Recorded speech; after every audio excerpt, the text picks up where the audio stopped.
Now, we are joined by the artists and the genius behind all of the work that we have been able to experience today. Dr. Adeola Balogun, good to have you with us. Thank you very much for having me. All right, so let us talk to us about transmogrification. What is the message? What are we doing here? Yeah, transmogrification, what's it all about? It's about change. It's about the change you and I are experiencing. Coincidentally, one of the parties we have was talking about change, change, change. What has that change done to us? So if you look at the word transmogrification, it's actually about change, which could connote many things in different forms. So in this particular show, in this particular exhibition with the body of works I have on display is actually referencing, alluding to the changes that has happened to us as a people, due to the impact of science and technology. Today, I mean, we can hardly do without our gadgets, saying phone, tabs, and other things like that.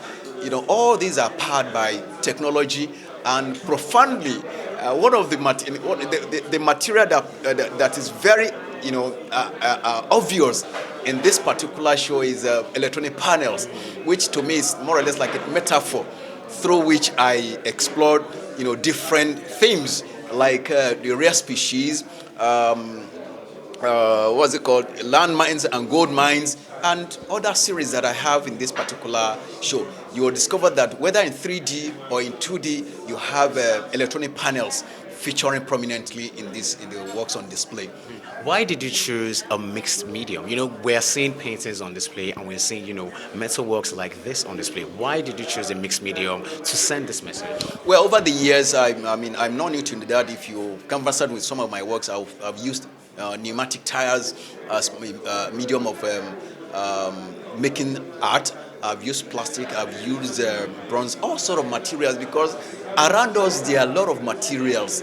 And according to Martin Heidegger, an artwork is an embodiment of the materials around the artist, right? So it is natural for me to make use of what is available. And this could be, singly done, using just a single material. And you can also, if you have the techniques and the creative to combine different materials together, why not? It's about abundant materials we have around us. And also, not only that, it's about the fact that there are some inherent messages that I intend to pass across to us. And that is why, it's focused.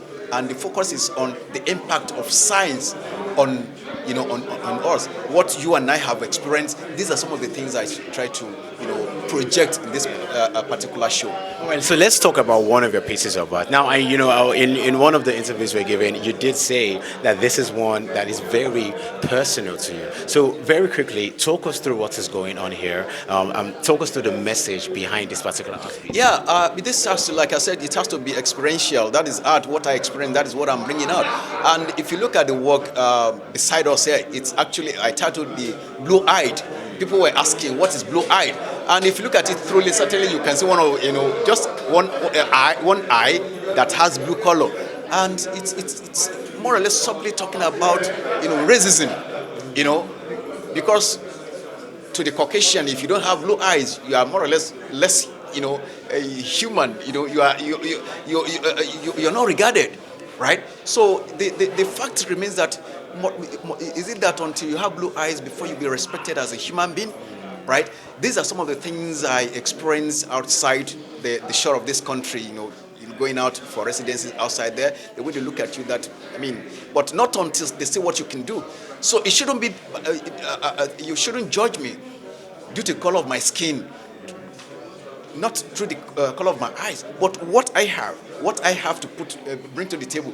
That should be the critical thing, not about the color of my skin, not the color of my eyes. So that was why. So, and the need for us to actually speak about this is very, very necessary. And if you look at down there, there's a speaker that actually formed the mouth. The need for us to talk about this is very crucial. So that's what this piece is actually alluding to. You have highlighted some very sensitive issues in our society. What is, in your opinion, what is the nexus between life and arts as an artist? Life, art is service, is life. So if you look at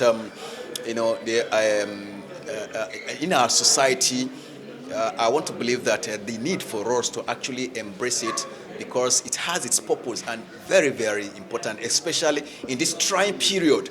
Art itself is therapeutic, right? It's, transport. It has a lot of impact. When you look at an art piece, for instance, it could change your mood, and that was why I said it's therapeutic. And for our society, in view of what we're going through, the need for us to have these things around us is very important, right? Because just having, your wall bare, I think it's not good enough. There should be artwork there because of the fact that it has a message, it has impact, it has something to do with our psyche. And the need for us to have these things around us is very, very necessary. Another body of work that's part of this work on display is the ones that mixed media titled Gold Mines and Land Mines. That particular body of work speaks to, our experience when it comes to the use of the internet, right? Profoundly, critically, electronic panels is very critical to, what's it called? The technology that runs, all these gadgets. And I now look at it vis-a-vis what I had experienced, because on the internet, you could actually make fortune. And in a twinkle of an eye, all could be gone. So in my own view, I believe that the internet is a landmine, and at the same time, gold mine, depending on how you're able to how you're able to explore that particular tool to your own advantage. Because so that actually informed that body of work which I titled Gold Mines and Land Mines. You've been fortunate to speak to some of your students, and they've been very ecstatic about your work and the work on display. What does this work do to the next generation of artists that are coming? Like I said earlier on, because I also teach, I practice what I teach, and with that, they need to show the young upcoming ones the need to, not to be feel frustrated about the system, to realize the fact that with whatever they can find in their environment could actually be explored as an art-making material, right? There are a lot of that. So you need to, it's not about talking about it, but about demonstrating it. So what I've done here is actually showing them that, look, you can actually do this. You can actually pick any materials around you and turn it to an art-making material. So it's if you look at it from the 3D work to the mixed media paintings too, because those paintings are the continuation of my sculptures, and this is to tell you that anything at all, it's about how you are able to give it meaning, to actually interrogate what you intend to say.